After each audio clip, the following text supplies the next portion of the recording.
Welcome to LOA Today. Walt Keeson and life coach Cindy Chavez here. Today is Wednesday, February the 7th, 2018, 8 a.m. Eastern Time, your first daily dose of happy for the day. And we have happiness going on around this house, that's for sure, because we're anticipating some snow today. And while many people in the area are not happy about that, my wife is very happy about it. She's excited. So. And you know what the rule is, happy wife, happy life. So it definitely applies in this case, too. Well, we're just going to keep sending that weather, the energy for that weather to be perfect for her skiing. Absolutely.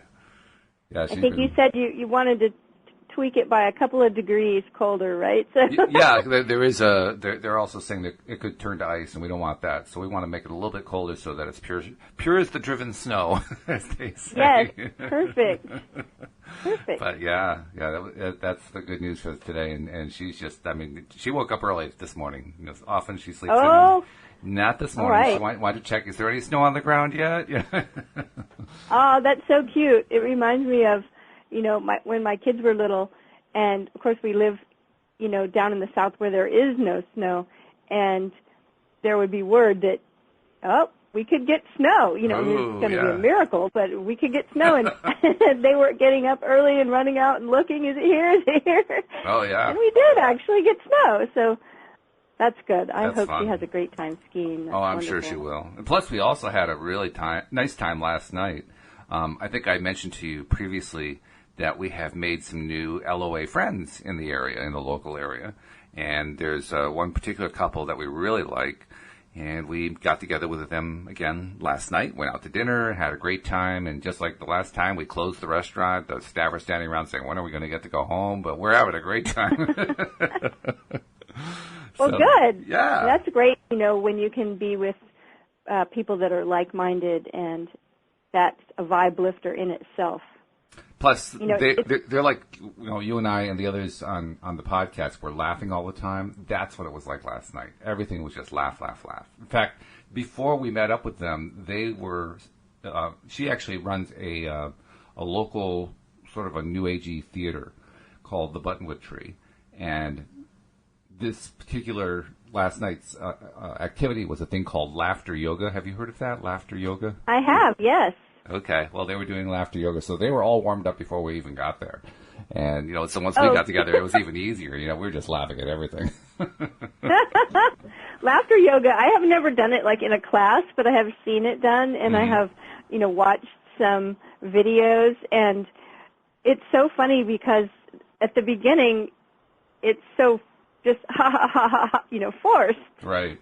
And then suddenly something happens, and the real laughter hits, and it's so great. It's like, wow, talk about lifting your energy up. Oh yeah. And so that's really great. You got to be the receiver of that laughter that was the vibe that was already going, right? So it's kind of like a snowball. It's already got some momentum behind it. Exactly. Oh yeah, it's wonderful when you have that, and it carried over beautifully. Literally, we laughed half of the meal. It was wonderful. So, that's wonderful. How's your last 24 hours been? Any wins the last few hours, so to speak? Well, actually, something really great happened last night. I was cooking dinner, and I usually refer to my other half as the handsome sweetheart. So the handsome sweetheart came in, and he said, "Hey," he came in from work, and he said, "Hey, would you like to go on a date with me?"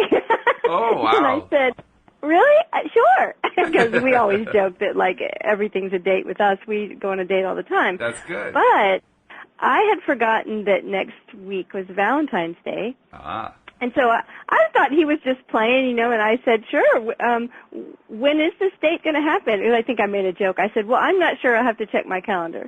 And he said, well, he made reservations for my favorite restaurant for next Wednesday, which is Valentine's Day. Yeah, there you go. It's away, but I'm already looking forward to it. Yeah, fantastic. Oh, that's a terrific win right there. All wins are good. It's a restaurant that's way out in the country, and it just looks like nothing. It used to be, the building actually used to be a general store.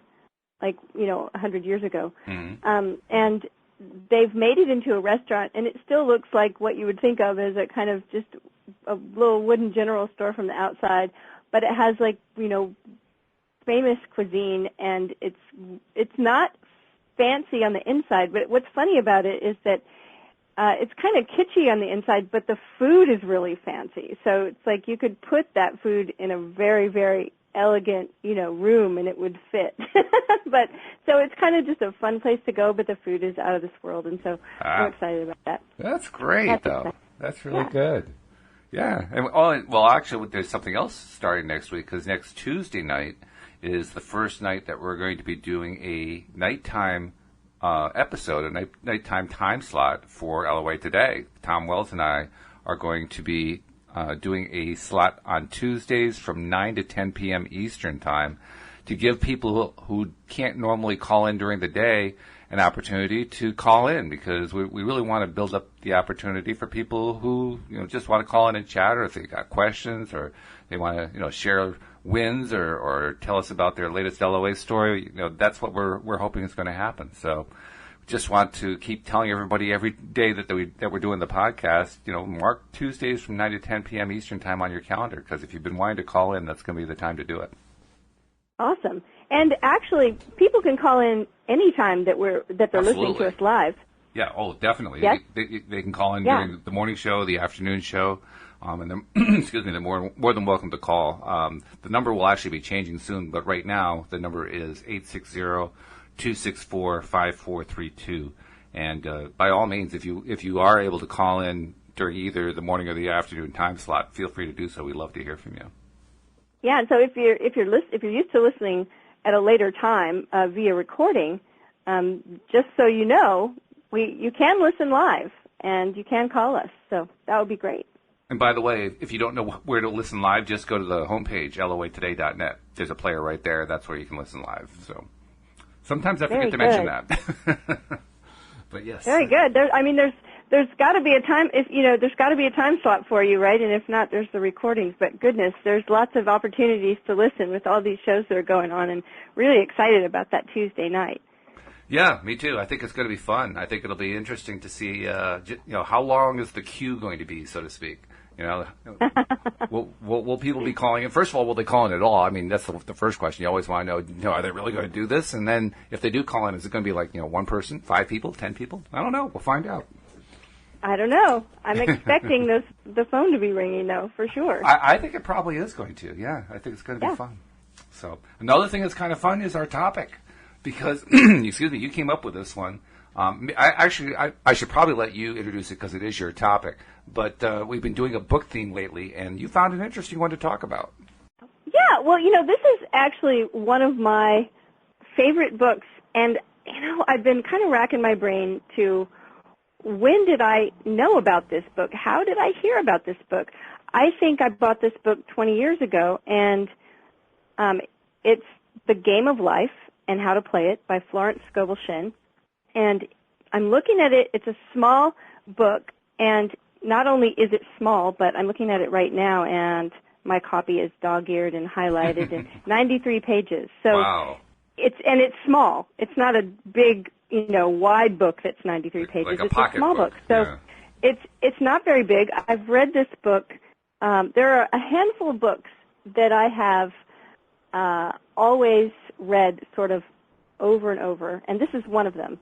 And it was written by Florence Scovil Shinn, now she's considered to be one of the, important writers of the New Thought movement, or the prosperity writers. Mm-hmm. This book was published in 1925. And so the language is kind of old-fashioned at times, and it can either be annoying or add to its charm. I'm not sure how the reader looks at it, depending on who you are. But it's just a good little book. I think that anybody studying LOA should have a look at it. It's also, because it's public domain, I'm sure it's available all over the Internet for free, right? To download or to just, read it on the computer. But this is what's really funny, is that I've always read this book kind of intermittently. You know, I was telling you that earlier. I'll read it, and then it's just a short little book. I'll put it down, and then, you know, maybe a month later, 2 years later, I don't know, I'll be thinking about it, and I'll go grab it again. It always has an effect on me where it encourages me and lifts up my vibe, always, every time I open it. And one time I found this book that's a newer book that you may have heard of. It's called Outrageous Openness by Tosha Silver. I don't recognize that. I'm reading this woman's book, and she was like an astrologer for one of the big newspapers, and she wrote a column, and her writing's kind of funny. She told stories, and they asked her if she would put her posts or they weren't blog posts, I guess they were newspaper articles, into a book, and she edited them into a book. And I'm reading the book, and the whole time I'm feeling like I could have written it. Like, that's how much I resonated with it, right? And then suddenly, you know, part of the way into the book, she starts talking about who influenced her the most, and it was Florence Scovil Shinn. Ah, yes. I was like, oh, my goodness. So we talked about Neville last week. Right. And about how a lot of Neville's teaching is all sort of wrapped up in his idea of what the Bible, the Christian Bible, meant, mm-hmm. which was a very esoteric kind of ideology about what those scriptures meant.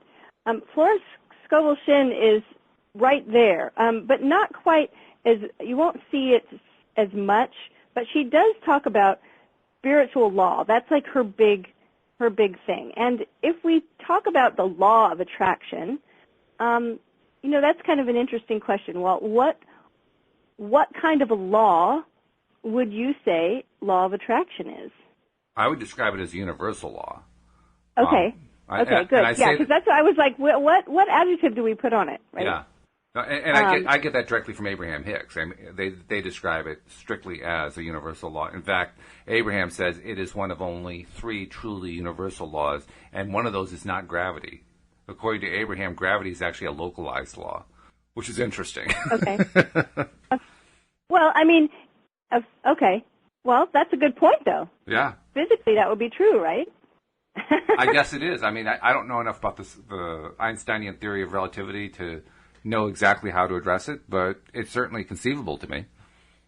That's interesting. I had never heard that. Okay, yeah.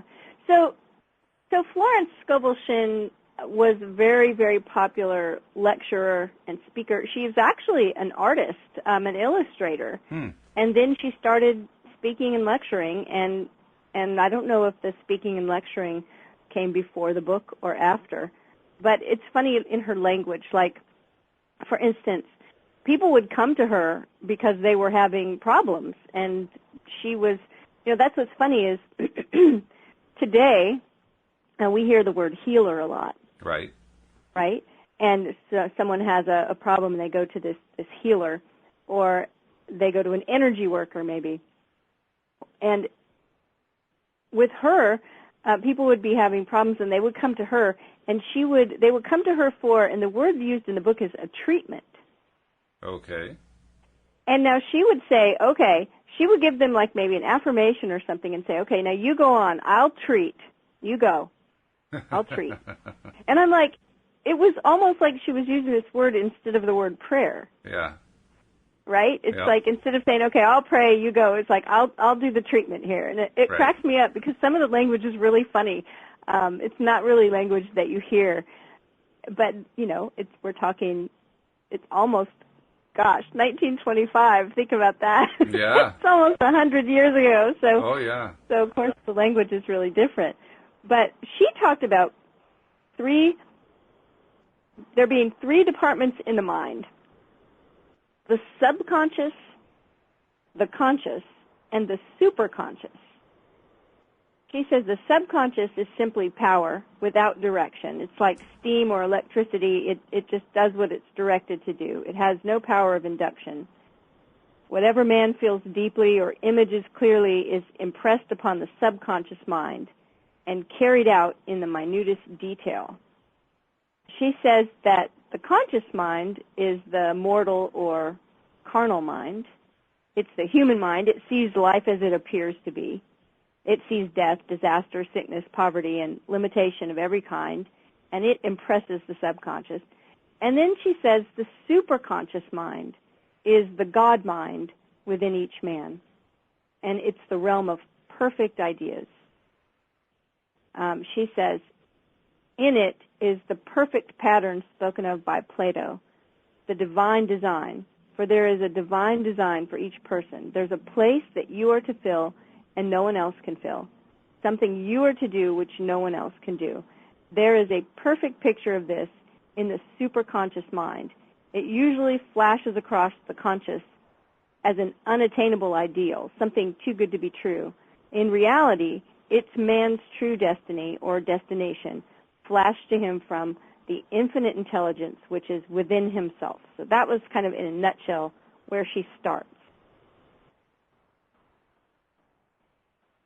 She goes back to, we must train the imaging faculty. Now this sounds like what Neville talks about, imagination. Yeah. And not just wild imagination that's off wandering, but a trained imagination. An imaging, she says, a person with an imaging faculty trained to image only good will bring into his life every righteous desire of his heart, health, wealth, love, friends, perfect self-expression, highest ideals.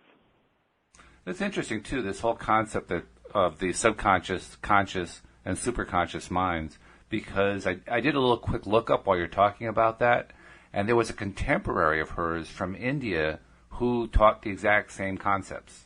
And I'm wondering who influenced whom, because it looks like this guy was actually perhaps slightly younger than Shinn, but he was definitely a contemporary.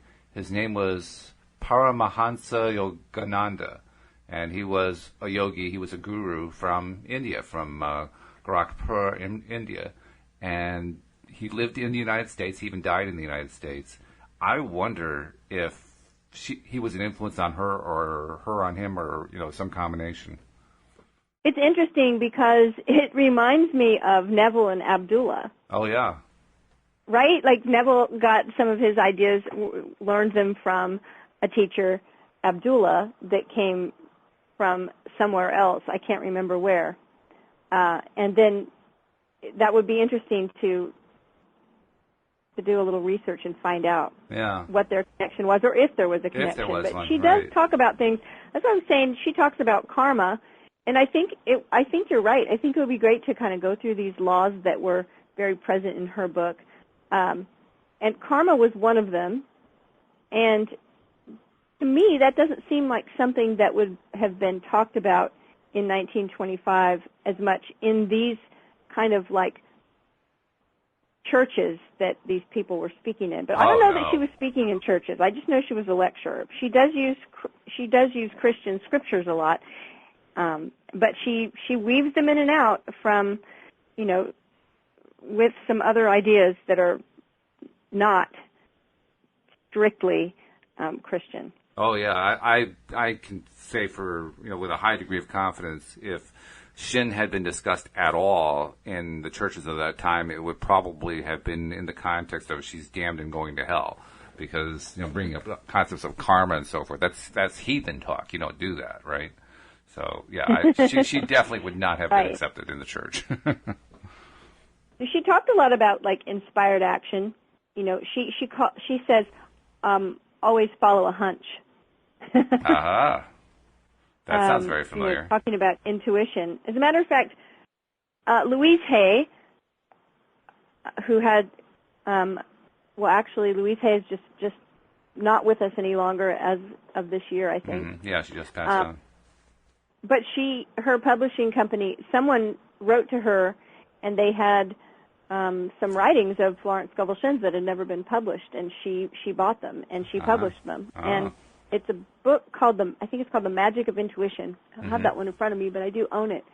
And it's actually a beautiful little book. It's made like a gift book. Like all the pages are color, and I can't even describe it. But it's beautiful. It'd be a beautiful present to give someone. Oh, nice. Very nice. And it's her teaching on intuition, which is, it's a lot of the same stuff that's in her Game of Life book. But she tells a lot of stories, and, you've been talking a lot about stories lately. Yep. Storytelling and how important it is to be able to tap into that energy of telling a good story. And, oh, yeah. like I'm looking down, and here's what just one page says. She says, many people have brought disaster into their lives through idle words. For example, she says, a woman once asked me why her life was now one of poverty of limitation. Formerly, she had a home, she was surrounded by beautiful things, and had plenty of money. We found she had often tired of the management of her home and had said repeatedly, I'm sick and tired of things. I wish I lived in a trunk. And she added, today, I'm living in that trunk. She had spoken herself into a trunk. The subconscious mind has no sense of humor, and people often joke themselves into unhappy experiences. She says, for example, a woman who had a great deal of money joked continually about getting ready for the poorhouse. In a few years, she was almost destitute, having impressed the subconscious mind with a picture of lack and limitation. Fortunately, the law works both ways, and a situation of lack may be changed to one of plenty. For example, a woman came to me one hot summer day for a treatment. That's what I was talking about before. Right. I think that's so funny. A woman came to me one hot summer's day for a treatment for prosperity. She was worn out, dejected, and discouraged, and she said she possessed just $8 in the world. I said, good. We'll bless the $8 and multiply them as Jesus Christ multiplied the loaves and fishes, for he taught that every man had the power to bless and to multiply, to heal and to prosper. And she said, what shall I do next? I replied, follow intuition. Have you a hunch to do anything or go anywhere? Intuition means intuition, or to be taught from within. It's man's unerring guide, and I will deal more fully with its laws in the following chapter. But the woman replied, I don't know. I seem to have a hunch to go home. I've just enough money for car fare. Her home was in a distant city and was one of lack and limitation. And the reasoning mind or intellect would have said, stay in New York, get some work, make some money. Mm-hmm. But I replied, well, then go home. Never violate a hunch. I spoke the following words for her. Infinite Spirit, open the way for great abundance for her. She is an irresistible magnet for all that belongs to her by divine right. I told her to repeat it continually also. She left for home immediately. In calling on a woman one day, she linked up with an old friend of her family, and through this friend, she received hundreds of dollars in a most miraculous way. She has said to me often, tell people about the woman who came to you with $8 and a hunch. Uh-huh. So she tells, her book is just full of stories like this. Yeah. And clearly a manifestation story, too. Pardon me? Clearly a manifestation story, too. Yes. I mean, all of her stories, over and over. Yeah. Very, very cool stuff. It also, you used a word there, or she used a word, plenty. We usually use the word abundant, but plenty is a good one. That's one we should probably incorporate more, you know? It is a good one. It's a little bit old-fashioned, but it's good. Well, I kind of like some of these old-fashioned words because I think sometimes we get in a rut with our words, and when we see a word that's not common to us, it kind of shakes us like, what? You know? Mm-hmm. And brings our attention back, I think. So. Yeah, I think so. I agree. Yeah, so, Walt, let's take a second and tell everybody listening how they can subscribe. Oh, we haven't done that yet, have we? We haven't. Well, we should do that because we always do that. Well, we almost always do that. Not always, but usually we do. Speaking of plenty, because you said the word plenty, and I thought, you know what? That's what we want. We want plenty of subscribers. Well, we want plenty of subscribers, but more than that, we find that when people do subscribe, they listen to plenty of episodes. I mean, the numbers are showing quite clearly that every month the people who are listeners listen to more and more episodes. Last month, the average listener, and we can measure listeners by who the different IP addresses are. The average listener listened to 30 episodes last month, which is phenomenal. And it's really the true reason why we keep growing, because people are just listening to more and more episodes. So subscribing is a good idea if you have not yet already subscribed. And it's pretty easy to do. You just go to the homepage of loatoday.net. You'll see a couple places there where there are links you can click. And it just says, click here to subscribe, that kind of thing. It's pretty straightforward. If you're on an iPhone, it makes it really easy because iPhones, the operating system, come with a podcast app built in. So it'll just tie right into that. I did, Cindy, run into a situation with our friends last night. One of them, she had actually deleted her podcast app from her iPhone. So it was an interesting test. So she said, can you subscribe me? So I said, well, sure, yeah. So she handed me the phone, and I'm playing with it. So I just went to loatoday.net. I clicked on the click to subscribe, and a little message popped up saying, your podcast app has been deleted, but we can reinstall it for you. Click here. So I said, okay. So I clicked there. It just took me to the App Store, and linked me right into where the app was. Click here to download it, went back to loatoday.net, clicked again on the subscribe, and boom, we were subscribed. It was great. So it's really easy. Yeah, very easy on iPhone. Android phones like a Samsung or a Motorola, LG, Nokia, any of those popular Android phones, it's a little more complex because they don't come with a built-in podcast app. But those are easily found in the Play Store. Just go to the Play Store. A nice free one that you can get, doesn't have any fee associated, is Podcast Manager. Download that. And then once inside Podcast Manager, after you open that app up, you can do a search for LOA Today, and boom, we pop right up. So it's easy to subscribe. And, of course, the watchwords for the week are actually subscribe and share. So once you've subscribed, share it with friends and encourage them to subscribe, too, because not a lot of people know about the show yet. And the more people find out about it, the more people are going to want to listen, because that's what the stats show us. People love listening.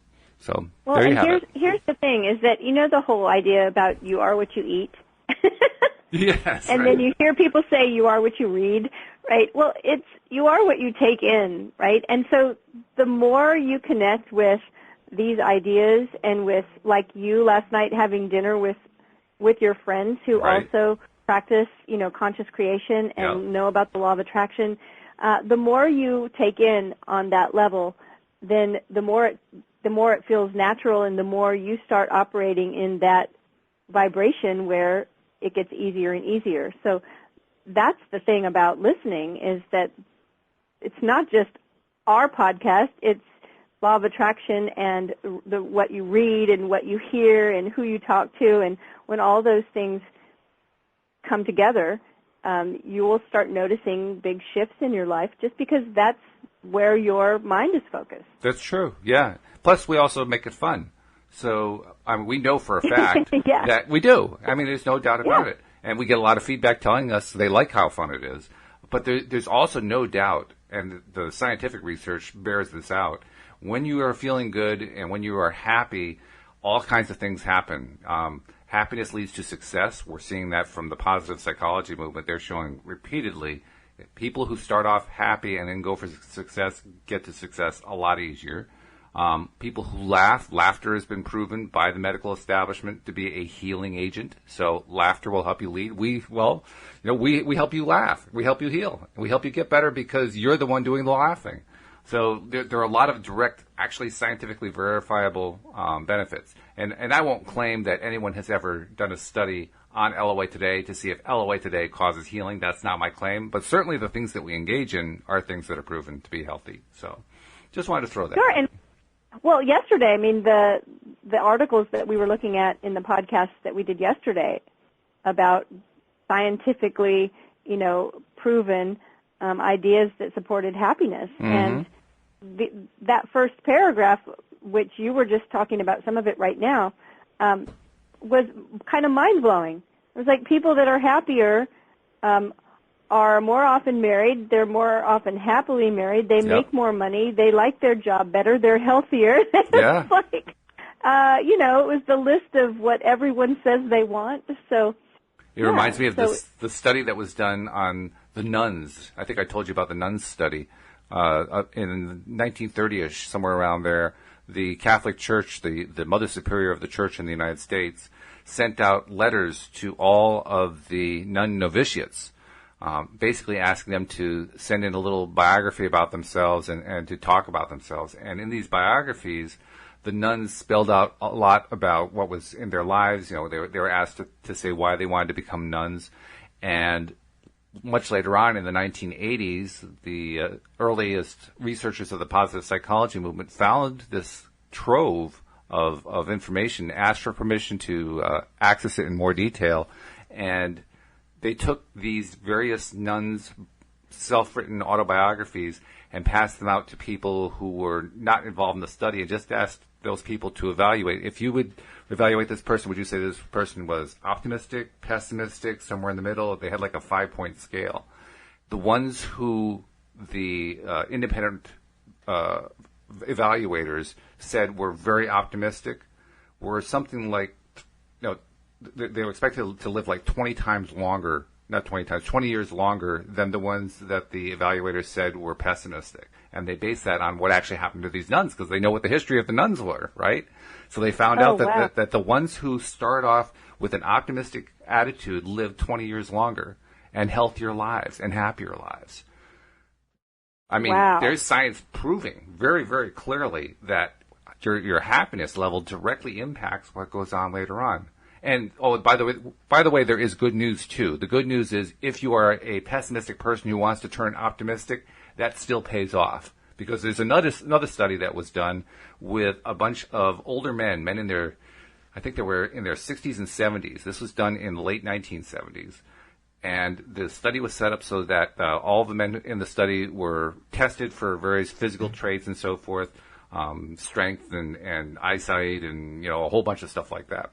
And then they were put into two environments. There was a control group and the test group. The control group was given an environment and they just spent a week together. The test group were given an environment, but they were asked to behave like it was 20 years earlier. So they were given name badges that had their pictures from when they were 20 years younger. And there were pictures of like President Eisenhower on the wall. And there were Time magazines and Life magazines from the 1950s. And then they went around that week just behaving like it was the 1950s. And a week later, they were tested on the same physical tests that were done beforehand. And they were found to be stronger, healthier, better eyesight. I mean, all kinds of medical problems had cleared up. I mean, just amazing what had happened in 1 week. So clearly, just the optimistic viewpoint of thinking that you're younger actually makes you produce all these wonderful physical improvements in your life. So it doesn't matter what age you start at. The point is, if you start with that optimistic place, you're going to be in a much better results sometime very shortly down the line. That's amazing. The power of the mind. Oh, right? Yeah. Which is exactly what Shinn's talking about here. I mean, she talks about these laws and concepts and so forth, but she's really talking about the power of the mind, subconscious, conscious, superconscious. Yes, absolutely. I mean, that is the underlying, thread through the entire, I'd say book, but her books, period. Mm-hmm. She tells a story about a child that used to, I wish I could just know where it was and just open the page to the book, and read it. But she tells a story of this child who used to, as a girl, that used to dress up like a widow. Like she would put a black dress and a veil on and pretend that she was a widow and that everyone would, and come out and the people would, oh, look, she's pretending, which kind of creeped me out, to be honest. Mm. But she says this girl grew up to be a young woman, got married, and was almost instantly widowed. Yeah. And I'm like, oh, wow. Mm. But lots and lots of stories, and the stories about how our subconscious kind of affects everything. And so we can, that word that I used before that from her, that she said, a trained imaging faculty. So a mind that has been trained, and we do that through practice. Mm. Yep. And then we can start, focusing, because what we focus on expands. And so she's going to say it over and over and over. And she talks also about, when she talks about affirmations, she talks about repetition, and sometimes just silently or audibly. That to me is another form of like training our subconscious, is to keep feeding it the same idea. Mm-hmm. Like, you were just talking about, even if you're a person that is pessimistic, mm-hmm. And that person is more than likely just telling that story. And so, that whole idea of fake it till you make it. Right. Sometimes we just have to make, I think anyway, sometimes we just have to make the decision that we're going to be different. When I was a kid, I think it was the year that I was 10 or 11. That summer is it's one summer I really remember because I went to stay with some cousins that I didn't know for like 3 weeks. Oh, wow. And so while I was there, it was just one of those things that was so different than my regular life. And so suddenly I was spending time with all these cousins, and we were living at their house, and I was really, really shy, just painfully shy. Mm-hmm. And when people said hi to me when I was little, I wouldn't even look up. Wow. And there was a girl that was one of their neighborhood friends that was very gregarious and friendly and, not shy at all. Right. And she was kind of the life of the party. And she was really a nice person, too. It's like she, as soon as she met me, she liked me. She liked everybody. She was nice to everybody. She was fun. She laughed a lot. And I recognized that I remember thinking to myself, this is better. This is a better way. This is better than being painfully shy. I think this is better. And I just decided, as a 10 or 11-year-old, I just decided that I wasn't going to be shy anymore. It just wasn't working for me. It wasn't paying off, to be scared and shy and ducking my head all the time and being afraid to talk to people. Look at this girl. This girl is having the time of her life. She's not afraid to talk to anybody. She walks right up. She shakes your hand. She has fun. And I just made that decision. And it's still kind of, it still kind of shocks me sometimes when I think back, gosh, I was only like 10 or 11 years old, and I just decided, I'm just not going to be shy anymore. What a great time, to be exposed to somebody like that in your life, because that's a time when it's really easy to make a change like that, comparatively speaking. And you got it at exactly the best time to do it. That's fantastic. Yeah, and so I can't say that I immediately went to being hugely gregarious, but in a way I did. I just changed that behavior. And yeah, it might not always be that easy, but it is that possible. Mm-hmm. Sure. To just, when people say that they don't like a certain thing about themselves, that, I wish I was more like that. Well, just put your toes in the water, just try it a little bit. And that, I think it can make all the difference. And so when we're talking about these stories and these things, this is what affirmations are for. They are to help us change a belief pattern that we have. Mm-hmm. Which you right? did. Because the beliefs are running the show. That's right, yeah.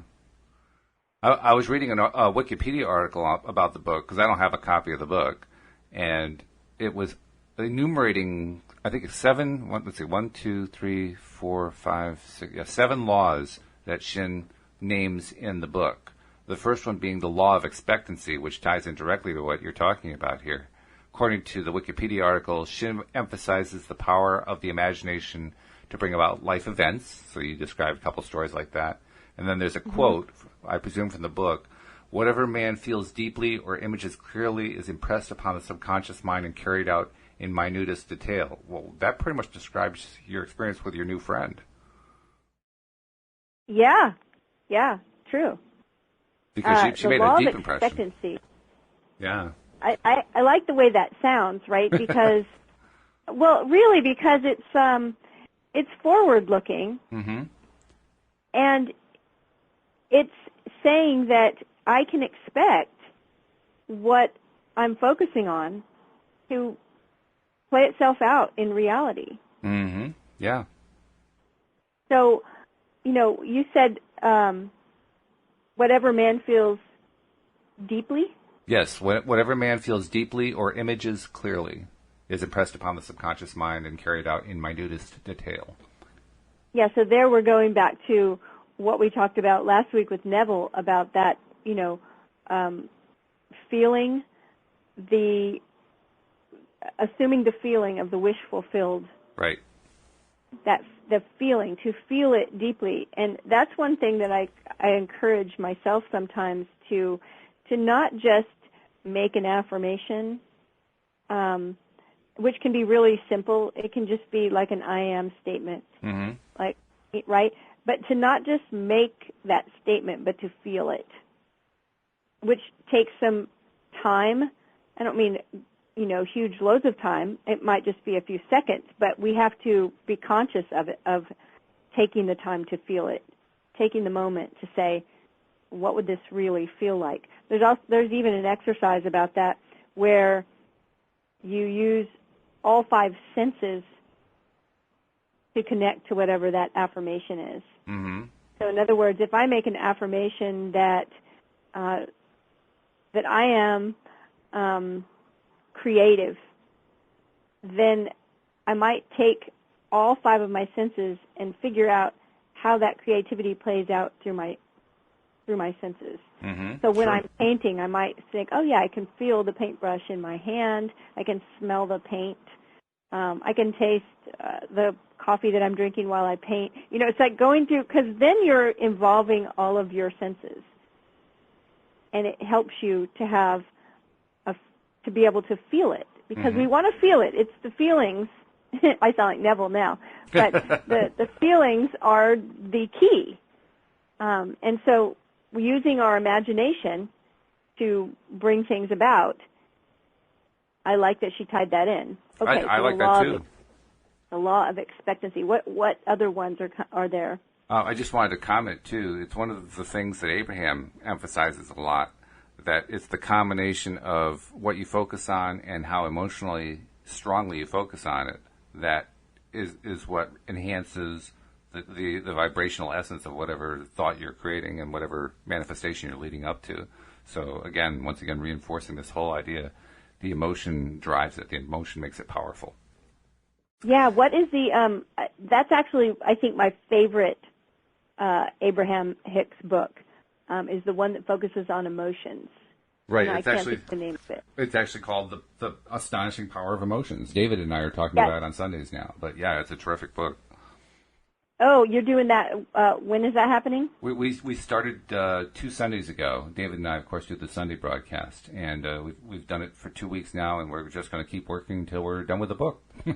Oh, it's a great book. I love that book. Yeah. So we've got this common thread running through, Abraham Hicks and Florence Scovil Shinn and Neville, that when we focus on something and we allow it to bring itself out in our emotions, we feel it deeply, that's when we're on the right track to bringing it into our experience. You asked what the other laws were according to this article. The second one ties into the story of the widow that you talked about. It's called the law of substitution. According to Scovil Shinn, sometimes our desires are misdirected. And, quote from the book, many people are in ignorance of their true destinies and are striving for things and situations which do not belong to them and would only bring failure and dissatisfaction if attained. Well, that's pretty much what the person who dressed as a widow did. Oh, yes, and there's another story she tells about a woman that, and this is a good learning story, because the story was about a woman that, I think it was a house that she wanted that was like her neighbor's house. It's so funny, right? Thou shalt not covet thy neighbor's house, or whatever. I mean, it was the exact out picture. This woman really, really wanted this house, and she ends up getting it somehow, but it's not in a good way. Like, I think the man that owned it died, and, it's like she comes into possession of the house, and it's just sort of awful. Like, she's not happy there. It's too much for her to take care of. And Florence Scovil Shinn, I think, tells her that the better way to have done this, and it seems so simple, but would just be to picture for yourself something similar. Like, and I remember learning from a mentor the idea of this, its equivalent, or whatever would be better.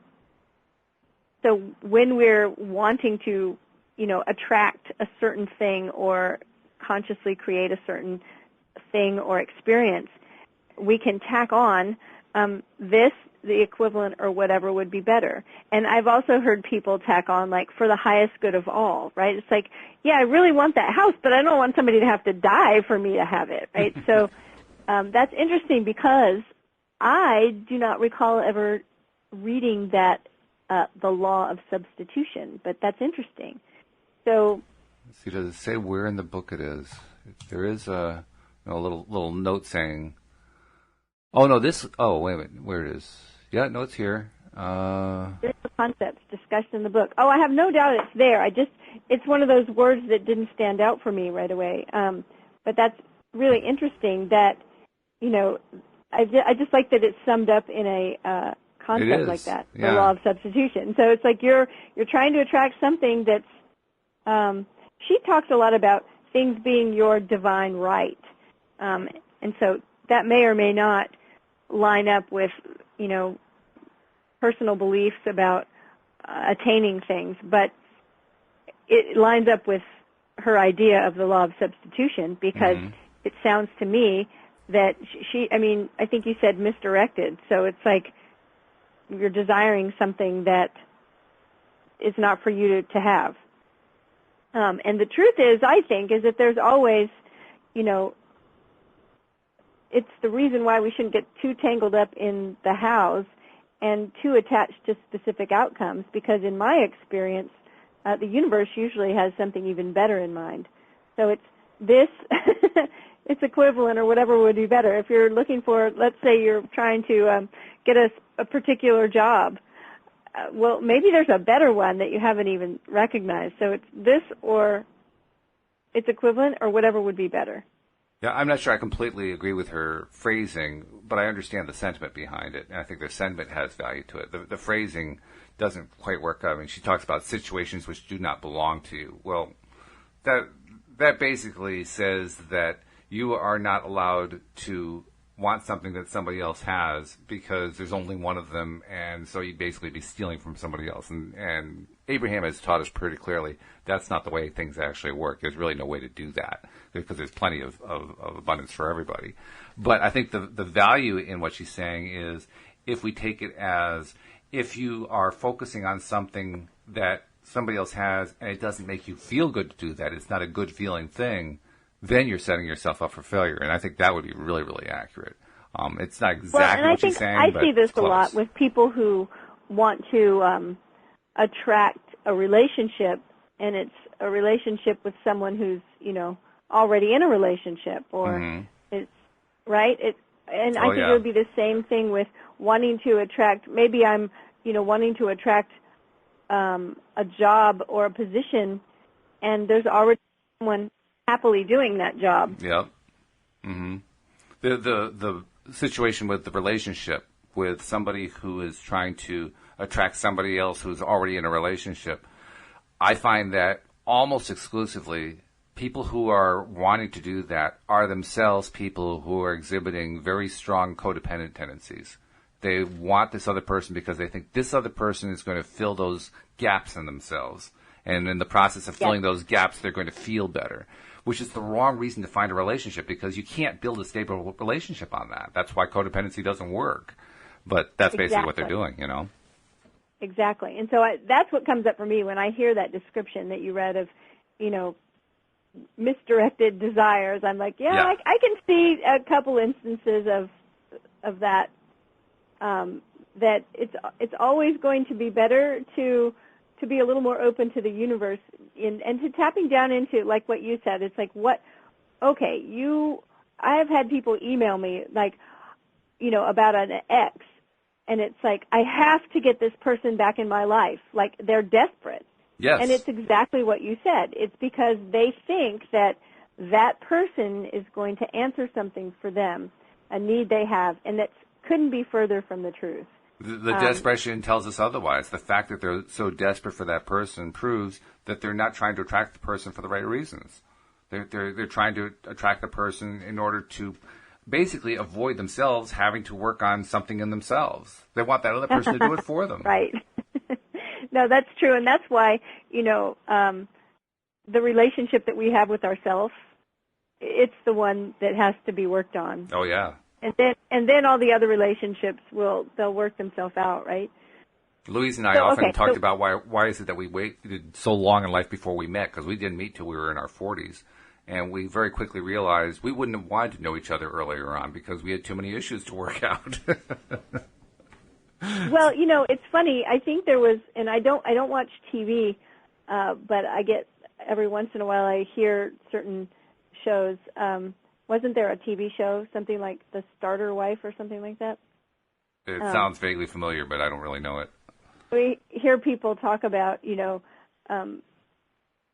the exact same thing. It's like we too met later in life, and we often realize, okay, we met at a time when we had worked a lot of our own stuff out, right? Yeah, exactly.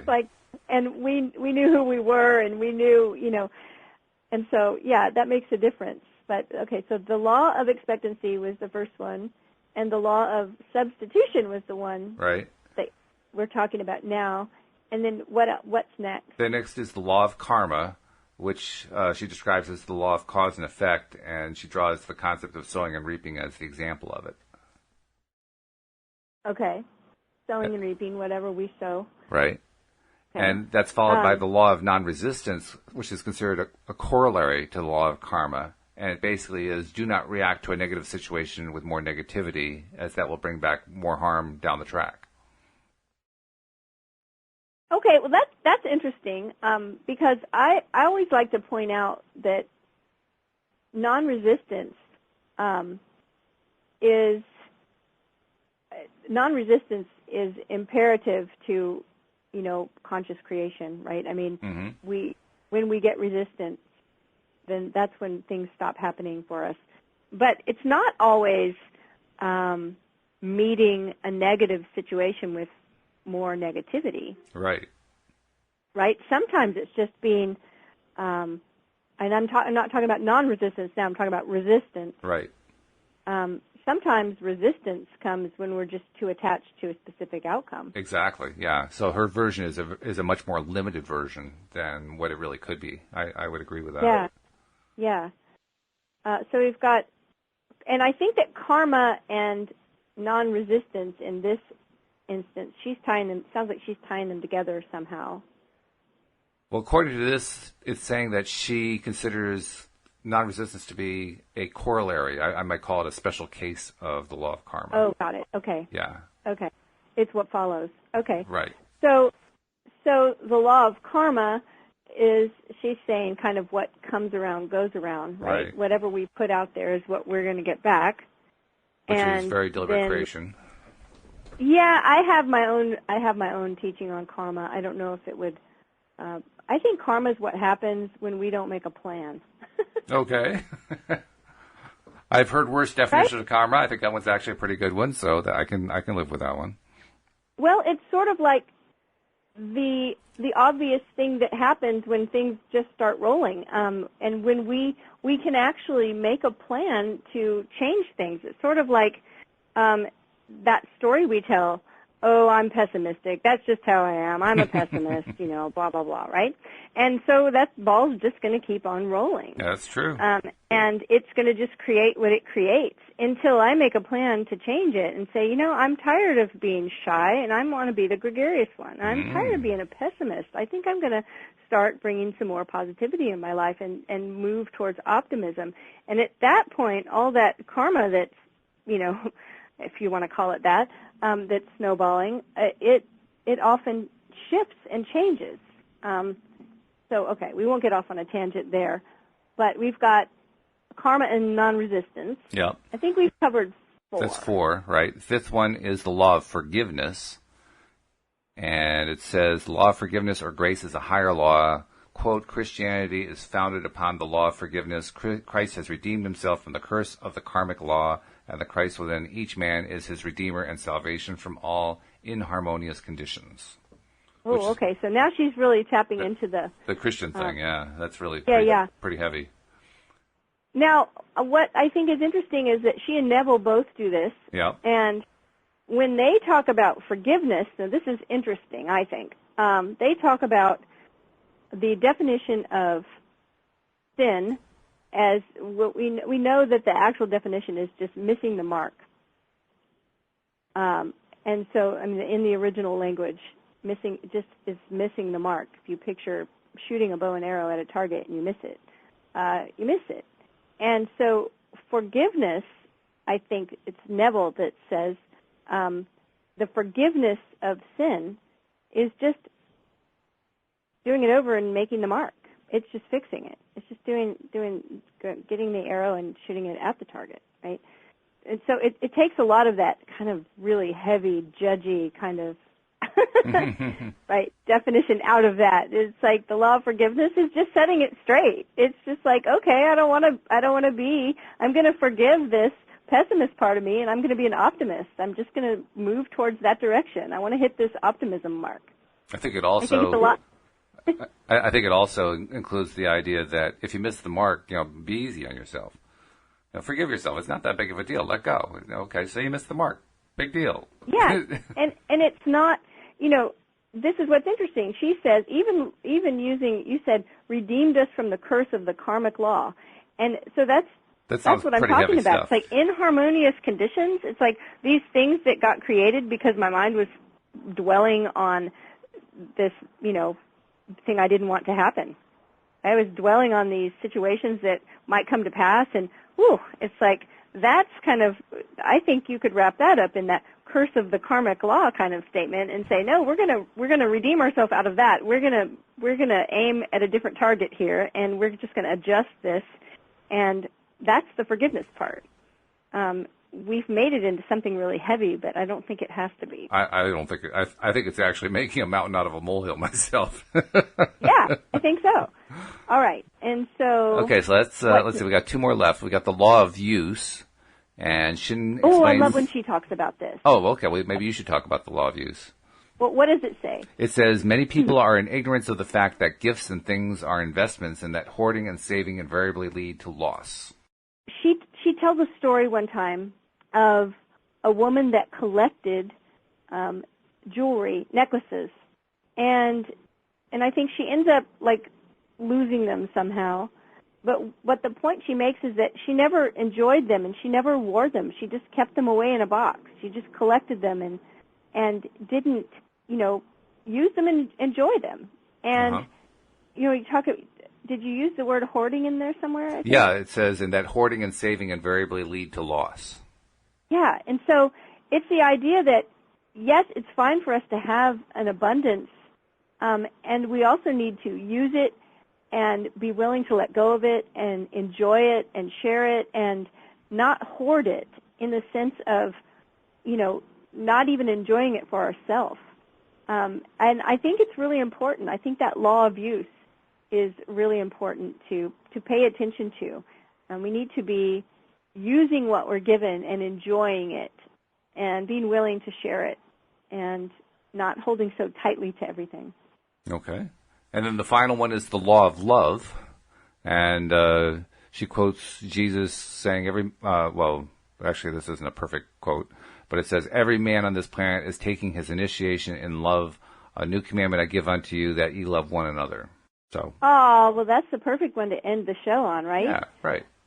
Because actually, I mean, the law of love kind of covers everything.